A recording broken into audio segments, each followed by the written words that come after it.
오늘 본문에 사랑에는 거짓이 없다 이렇게 시작합니다.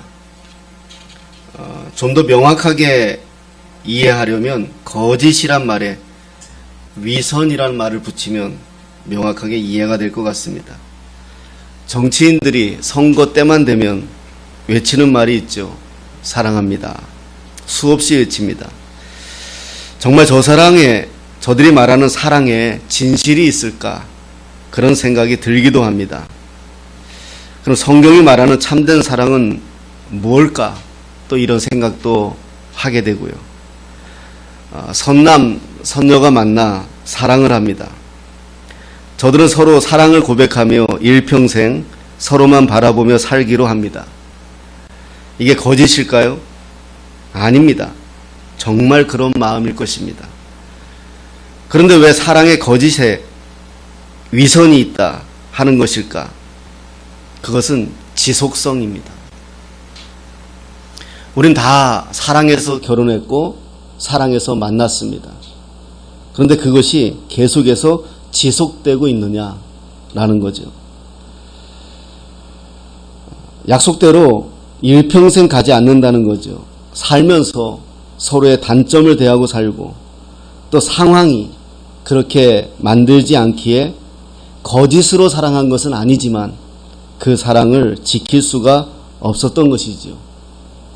오늘 본문에 사랑에는 거짓이 없다. 그리고 바로 다음 연결시키는 말이 악을 미워한다 이렇게 말합니다. 여기서 중요한 의미를 하나 살펴보아야 합니다. 이 시대에 우린 사랑을 표현으로 이해합니다. 그래서 사랑하면 안아주고 사랑하면 먹여주고 사랑하면 자기만 봐달라 이렇게 말합니다. 하지만 바울은 참된 사랑은 악을 용납하지 않는 것이다 이렇게 말하는 것입니다. 사랑에는 거짓이 없나니 악을 미워한다 이렇게 말하는 겁니다. 더욱이 바울은 선에 속하라 이렇게 말합니다. 자, 이 말이 이해가 되어야 합니다. 사랑은 악을 미워하고 선에 속한다는 것이 얼마나 중요한 것이냐. 그러면 사랑에도 악이 있다는 거예요. 인간의 사랑은 사랑에도 악이 있기에 악을 미워해야 그 사랑이 선해진다 이렇게 말하는 거예요. 초도에 말씀드렸지만 사랑에 거짓이 있고 위선이 있다면 그건 선한 사랑이 아니죠. 악한 사랑입니다. 그런데 우리는 악한 사랑에 수없이 속는 것입니다. 그 속이는 사람이 미운 것이 아니라 악이 미운 거지. 사람을 사랑한다. 그러면 지금 이 시대 인본주의와 휴머니즘 가득한 이 시대에 우리가 이 사랑이라는 말에 얼마나 속고 사는지 모릅니다. 대중가요의 95%는 사랑 이야기입니다. 그런데 그 사랑을 그렇게 말하지만 그 안에서 사랑다운 사랑을 발견할 수가 없어요. 하나님은 사랑이십니다. 교회는 수없이 외치지만 어떻게 보면 교회만큼 상처받는 곳이 드물어요. 그게 우리들의 현실입니다. 사랑하면 용서해야 한다. 맞습니다. 하지만 그 사랑에 악이 있으면 저항해야 하는 겁니다. 선한 것을 가르쳐야 하는 것입니다. 그게 진정한 사랑이다. 이렇게 바울은 이야기하는 것이죠. 이웃을 사랑한다. 무슨 의미입니까? 그들이 큰 소리로 떠들고 남의 집 앞에 쓰레기를 갖다 놓으면 이런 걸 용납하라고 말하는 것입니까?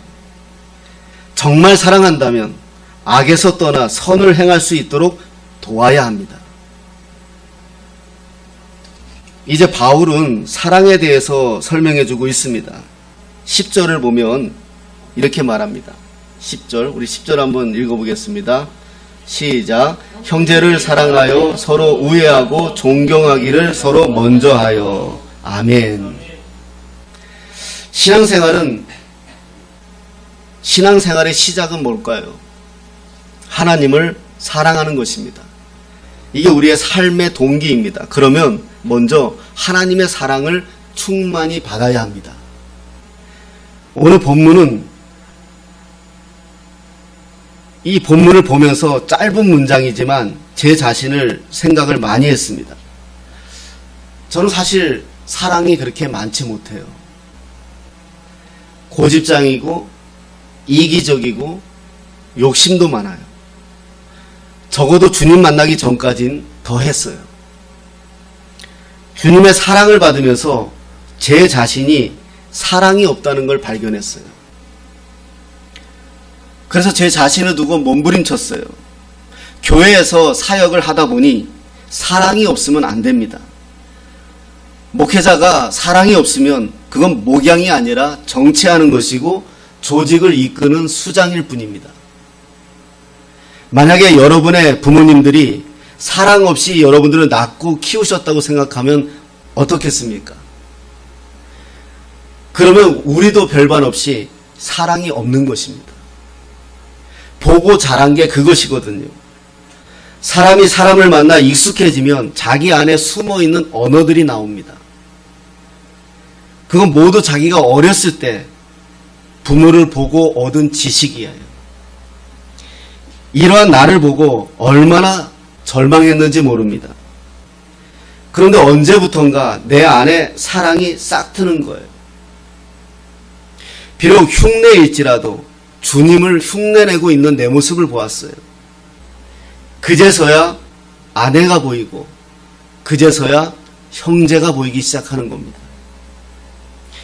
우리가 하나님을 사랑한다면 하나님이 좋아하시는 걸 하고 싶은 욕망이 생깁니다. 그래서 전도하고 그래서 헌금하고 그래서 봉사하는 거예요. 그런데 주님이 가장 좋아하시는 것은 요한복음 3장 16절이에요. 요한복음 3장 16절 다 외우죠. 한번 외워보겠습니다. 시작.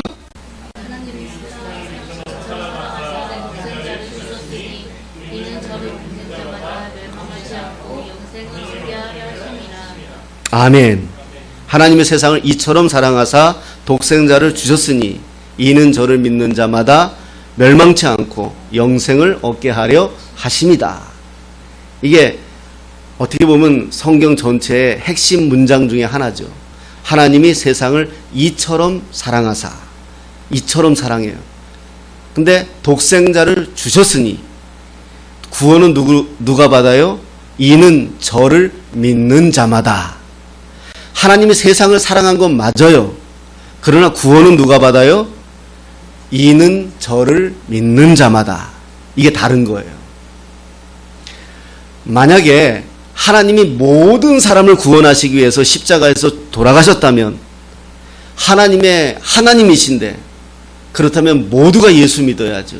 그만한 능력이 갖고 계시는 분인데 그런데 믿지 않는 분들이 있어요. 그는 어떤 분들이다? 이는 저를 믿지 않는 거죠. 이는 저를 믿을 수 있다는 것은 아무에게나 주신 특권이 아니에요. 우리에게만 주신 거예요.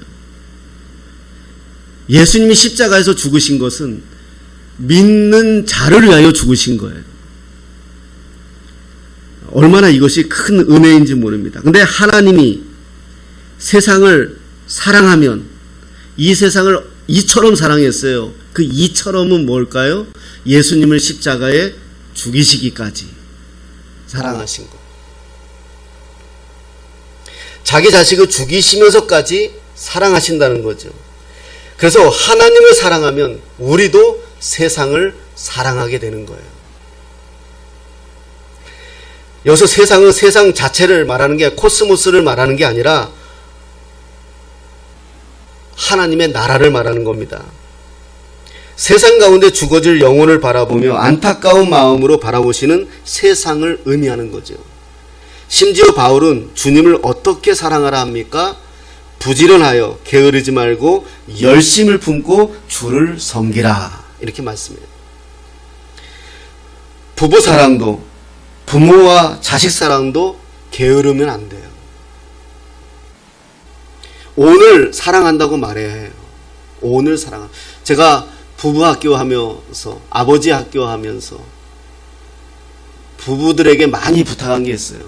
30대에 사랑할 수 있는 게 있고요. 40대에 사랑할 수 있는 게 있어요. 여러분, 우린 다 미성년자가 아니니까 얘기할게요. 30대의 뜨거운 불같은 사랑을 70대에 못해요. 저도 요즘은 집사람이 다리를 내 배 위에 올려놔도 내 다리인 줄 알고 긁는 사람이거든요. 정말 그렇게 어른들이 그렇게 얘기하는데 그게 되더라고요. 네. 저는 우리 집사람이 속에 분노가 그렇게 있다는 걸 그날 밤 알았어요. 갑자기 가까이 오지 마. 더워. 그 내가 이렇게 했어요. 숨도 자기 쪽으로 쉬지 마. 더워. 떨어져. 그럼 나하고 어떡하란 얘기야. 그럼 내가 옆방 갈게. 그럼 나 각방 써. 그것도 안 되는데 또. 그래가지고 제가 어떻게 잤느냐. 침대 끝에서 칼 타고 잤어요. 우리 부부 이렇지 않았어요. 우리가 이시온 집사님 때만 해도, 예, 이 다음부터 19금이에요. 예, 우리는 밥 먹다가도 전기가 통했어요. 무슨 말을 하고 싶으냐. 30대 할 수 있는 사랑이 있어요. 50대 할 수 있는 사랑이 있어요. 70대 할 수 있는 사랑이 있고 90대 할 수 있는 사랑이 있어요. 30대 할 수 있는 거 30대 해야 돼요. 그 사랑하라. 게으르지 말고 사랑하라는 거예요. 제가 얼마 전에 어떤 인터뷰 봤는데 제가 그것 보다가 울었어요. 눈물이 났어요. 어떤 할머니가 할아버지 살아계시면, 할아버지 돌아가셨어요. 할아버지 살아계시면 뭐 하고 싶어요?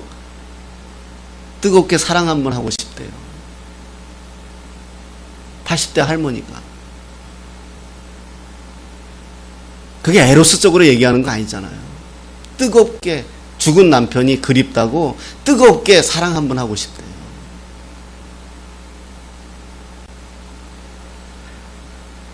30대에 결혼해서 50대가 되어서야 30대 사랑하려 하면 역부족입니다. 안 됩니다. 사랑도 게으르면 안 돼요. 하물며 하나님을 사랑하는 것이야 게으르면 안 됩니다. 하나님 사랑하는 게 무엇입니까? 예배라고 말합니다. 물론 맞습니다. 전도라고 말합니다. 물론 맞습니다.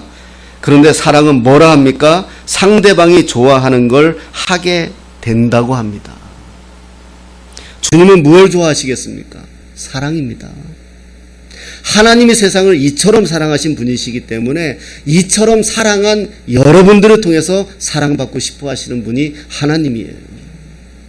하나님도 사랑받고 싶어 하세요. 심지어 아담과 하와 이후로 죄지은 저들을 보며 내가 왜 저들을 만들었는지 모르겠다라고 한탄하셨지만 그들이 하나님을 찬양하며 사랑하는 그 한 문장에 또다시 마음이 녹아지는 분이 하나님이세요. 하나님은 뭘 좋아하십니까? 우리가 서로 사랑하는 걸 좋아해요. 형제 사랑. 그리고 뭐라고 말합니까? 존경하라. 존엄성을 말하는 거죠. 존엄성. 우린 서로 상대방의 존엄성을 높여줘야 되잖아요. 교회 안에 어떤 하찮은 사람이 있고 어떤 괜찮은 사람이 있습니까? 저는 제일 쓰기 싫은 말이 평신도라는 말이에요. 이 원래 캐톨릭 용어인데 우리 기독교에 들어왔는데 평신도가 있으면 고급 신도가 있습니까? 아니에요. 다 신도예요. 다 성도예요. 주어진 직분이 목사요, 장로요, 권사요, 집사일 뿐이지 그건 교회를 교회답게 섬기게 하기 위해서 교회를 떠난 장로는 아무 필요 없고요. 교회를 떠난 권사는 아무 필요 없고요. 교회를 떠난 목사는 더더욱 필요 없는 인간이에요. 원래 장로교 헌법에는 끝나면 그 목사 안 붙여요 원래. 근데 우리가 그냥 붙여주는 거죠. 섬기는 교회가 없고 섬기지 않는 교회 목사인데 뭘 필요가 있어요? 무슨 말이냐? 우리는 직분으로 보는 게 아니라 우리는 서로의 그리스도 안에서 존엄성으로 보는 거예요. 한기수 집사님을 위하여 예수님이 돌아가셨잖아요. 적어도 한기수 집사님의 생명은 예수님의 생명과 맞바꾼 생명이에요. 세상 사람들은 힘세고 있는 사람들로 인해서 세상이 돌아가는 줄 알지만 하나님은 그렇게 안 하세요. 하나님의 사람들을 통해서 일하시고 있다는 사실을 우리는 알아야 됩니다. 12절에 이렇게 말씀합니다. 13절에 성도들의 쓸 것을 공급하며 손대접하기를 힘쓰라 이렇게 말합니다. 제가 목회하면서 많은 목사님들을 만났는데요. 제가 많은 목사님들을 만나면서 제일 훌륭한 목사님은 밥 잘 사주는 목사님이에요. 뭐 이리저리 뭐 말만 뭐 훈계만 뭐 다 필요 없어요. 몰라서 못하나? 그렇잖아요. 그냥 1만 마디의 말보다 밥 한 그릇 사주는 목사님이 정말 은혜스럽더라고요. 밥 한 그릇도 못 사주면서 당신을 하나님의 사랑으로 사랑합니다. TV에서 봤어요. 어나 떡이다.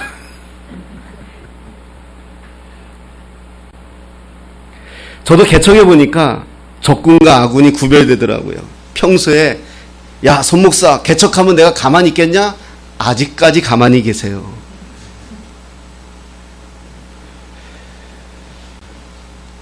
사랑은 행동입니다. 그래서 기도가 필요한 거죠. 12절에 뭐라고 말씀합니까? 우리 한번 읽어보겠습니다. 시작. 소망 중에 즐거워하며 환난 중에 참으며 기도에 항상 힘쓰라. 아멘. 이 말씀은 사랑해본 사람은 압니다. 사랑은 정말 이 말씀이 필요합니다.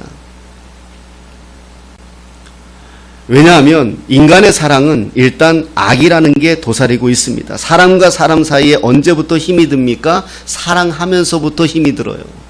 부모와 자식이 왜 상처 많이 받습니까? 사랑하기 때문에 상처받아요. 옆 자식한테 상처 안 받아요.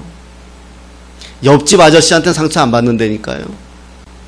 같이 살기 때문에, 사랑하기 때문에. 왜냐하면 인간의 타락 이후로, 아담 이후로 우리의 의의 시스템은 망가졌거든요. 그래서 우리가 사랑한다는 그 사랑 안에도 하나님의 온전한 사랑이 아니거든요. 그 안에 욕심이 있고요. 그 안에 정욕이 있고요. 그 안에 탐욕이 있고요.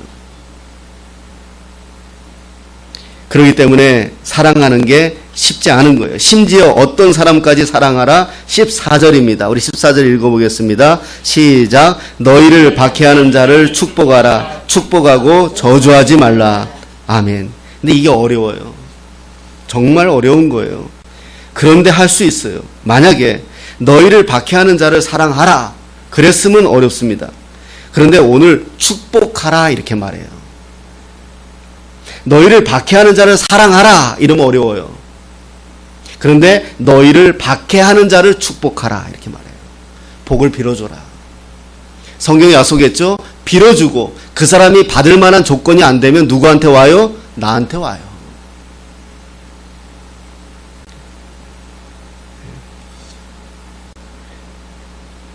15절은 더 중요합니다. 우리 15절 함께 우리 합독하시겠습니다. 시작. 즐거워하는 자들과 함께 즐거워하고 우는 자들과 함께 울라. 아멘. 예, 우리 집사람 카톡에 이게 있는데 아직도 있나요? 예, 우리 집사람이 제일 좋아하는 성경 구절인데 즐거워하는 자들과 함께 즐거워하고 우는 자들과 함께 울라. 여기서 함께라는 말이 2번 나옵니다. 함께. 현대주의에 들어와서 포스트 모더니즘에 들어와서 인간은 한없이 살만하고 스스로 자기 삶을 결정하고 선택하는 자리까지 왔습니다.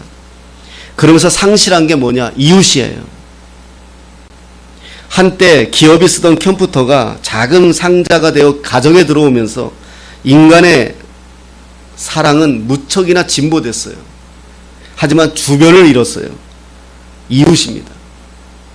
대학에서 계시는 우리 장로님, 총장 장로님이 그런 이야기를 하더라고요. 우리 옛날에 우리 대학 다닐 때 MT 가면 어땠어요? 좀 추했지만 막걸리도 먹고 밤새 통기타도 치고 밤새 그냥 구라도 치고 뭐 밤새 그러지 않았습니까?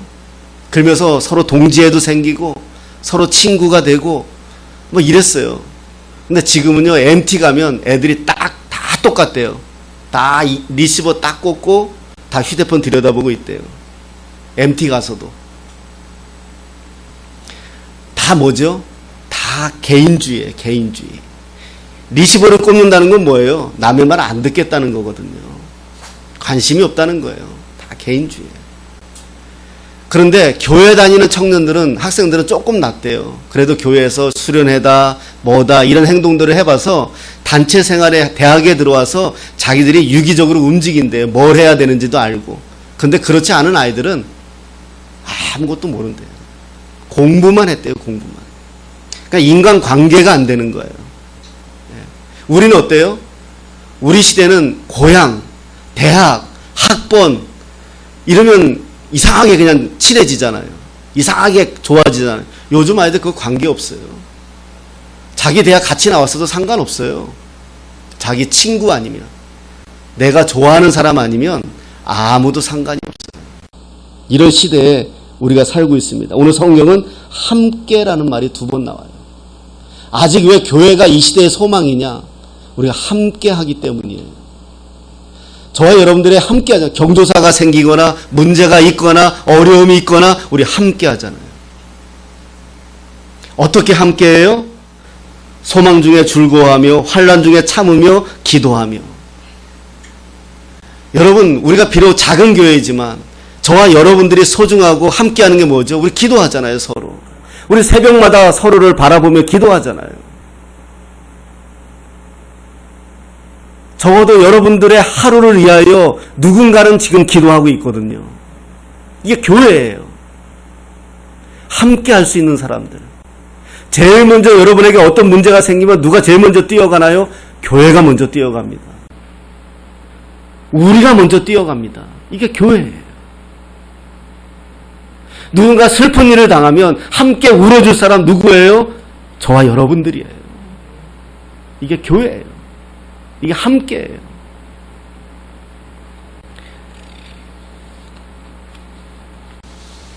그리고 16절에 이렇게 말합니다. 16절 한번 읽어보겠습니다. 시작. 서로 마음을 같이하며 높은 데 마음을 두지 말고 도리어 낮은 데 처하며 스스로 지혜 있는 채 하지 말라. 아멘.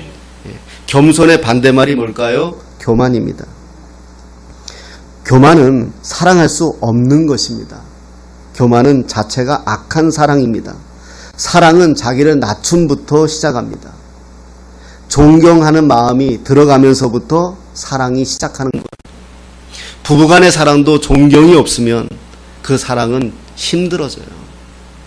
형제 자매와의 사랑도 존경이 없으면 상대방을 누르려고 해요. 교회 안에서도 서로 존경하지 않는 사랑은 자기의 직분을 앞세워요. 18절에 뭐라고 말씀합니까? 시작. 할 수 있거든 너희로서는 모든 사람과 더불어 화목하라. 아멘. 우리가 참 희한한 게 뭔지 아세요? 살인하지 말라. 그럼 안 해요. 큰 죄인지 알아요. 근데 성경은요, 살인하지 말라도 큰 죄지만 오늘 말씀처럼 모든 사람과 더불어 화목하라. 똑같은 거예요. 하나님의 입장에서 볼 때는 살인한 죄나 화목하지 않은 거나 같이 보시는 거예요. 여러분, 십계명이라고 해가지고 순서가 아니에요. 1, 2, 3, 4, 5, 6, 7, 8, 9, 10 순서가 아니에요. 그래서 1번이 하나님 사랑 최고에 있지만 1번이 최고야 이런 의미가 아니에요. 여러분, 최고의 순위에 놓는 거하고 우선순위를 놓는 건 다른 거예요. 랭킹을 매기는 거하고 순위를 우선순위에 두는 건 다른 거거든요. 똑같은 거예요. 우리가 서로 화목하지 않으면서 어떻게 사랑할 수 있습니까? 우리가 서로를 높여주지 못하면서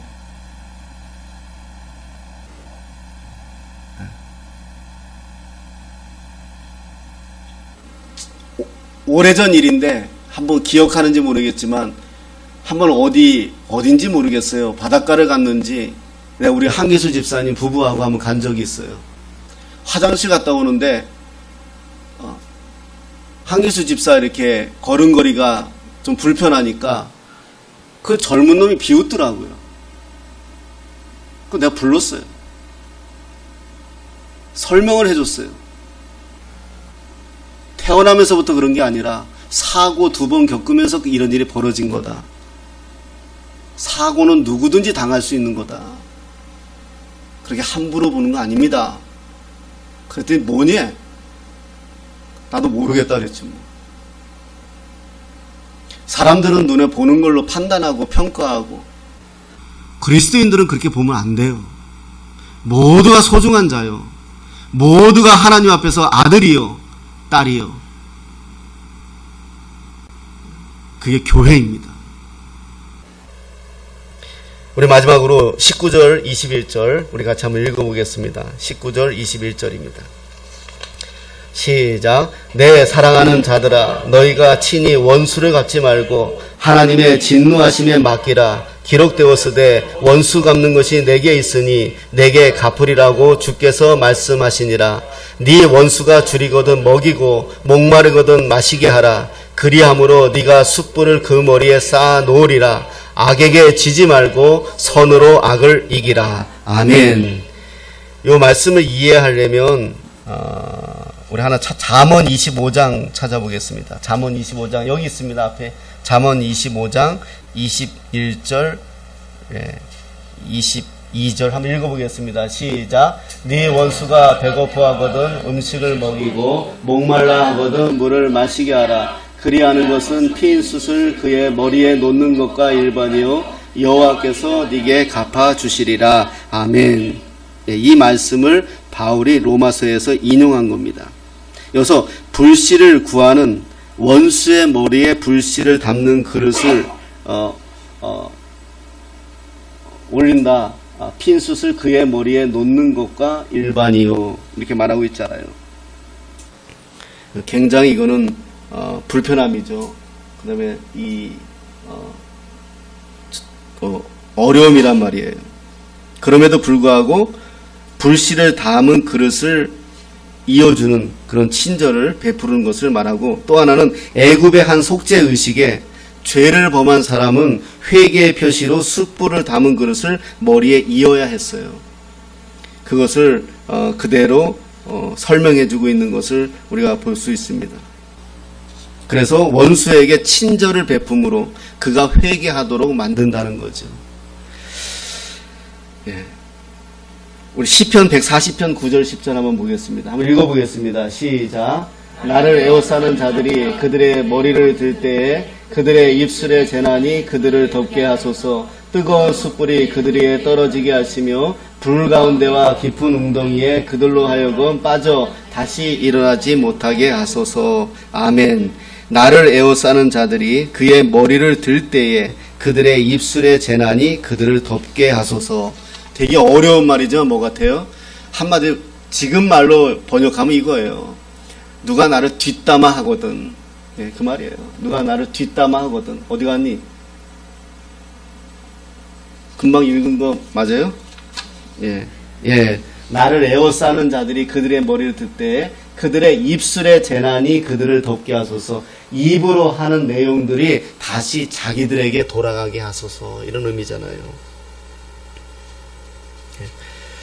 독일의 한 지방에서 끔찍한 일이 일어났어요. 지스르 고들스키라는 한 청년이 자신의 친구들을 불러 조직을 만들어 외딴 지역을 돌며 강도짓을 벌였는데, 한 농장에서는 9명이나 죽였고요.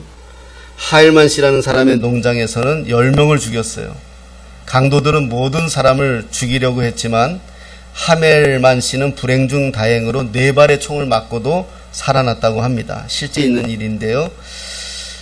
이걸 보면서 봤어요. 고들스키는 이후 체포되어 무기징역을 선고받았어요. 감옥에서 자신의 죄를 뉘우친 고들스키는 20년 만에 모범수로 석방이 될 기회를 맞았어요. 그런데 그를 후견인이 없으면 독일은 그런가 봐요. 그를 20년이 되면 내보낼 수가 있는데, 나갈 수가 있는데, 누군가가 그 사람의 후견인이 되어줘야, 주겠다고 해야지만 내보내주나 봐요. 그런데 하일만 씨가 총을 4발 맞았죠. 그 사람한테. 그 사람을 후견인이 되고 석방시켜달라는 탄원서를 냈어요. 사람들이 이 하일만 씨에게 물었죠. 어떻게 그럴 수 있습니까? 당신의 가족을 9명이나 죽이고 당신에게도 총을 4발이나 쐈는데 어떻게 그렇게 할 수 있습니까? 라고 했더니 그분이 이런 말을 했어요. 책에서 그대로 옮기면 그리스도께서 저를 위하여 죽으셨고 저를 용서하셨습니다. 저의 가족은 비참한 일을 겪었지만 모두 천국에 갔습니다. 그런데 제가 그 사람을 용서하지 못할 이유가 뭐가 있겠습니까? 이렇게 대답을 했습니다. 마틴 루터 킹 목사님은 이런 말을 했습니다. 아직도 세계를 움직이는 힘은 사랑이다.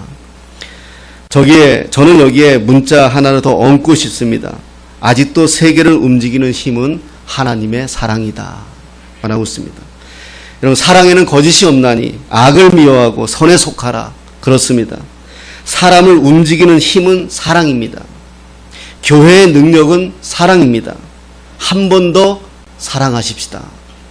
한 번 더 여러분의 가족을 더 사랑하십시오.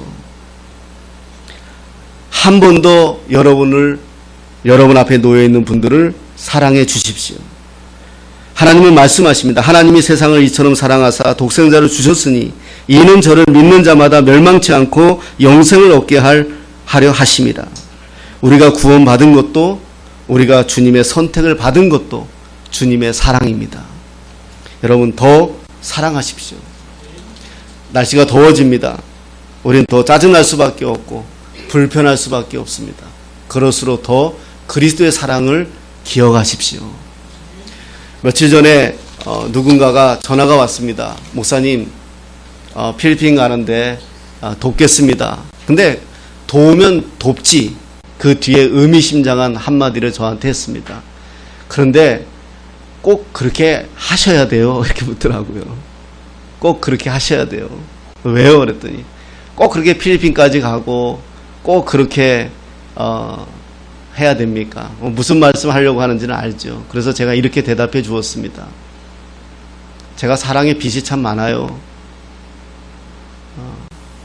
개척을 하면서도 수많은 사람들의 눈물과 헌물과 헌금과 그런 도움으로 여기까지 왔고, 제가 살아있는 한 조금 아는 하나님에 대한 지식을 필요로 한다 그러면 가야죠. 그래서 하나님께 그냥 기도하고 시작하는 겁니다. 이렇게 대답을 해드린 적이 있어요. 사랑하는 여러분, 여러분들은 저를 보내주시는 겁니다. 또 저는 여러분들을 대신해서 꿈꾸는 교회 이름으로 사역을 하는 것이고요. 여러분들의 관심과 사랑 또 기도 너무나 감사합니다. 여러분, 우리 더욱 주 안에서 사랑하고 더욱 가정에서 사랑하는 귀한 여러분들 가정 다 되시기를 예수님의 이름으로 축복합니다.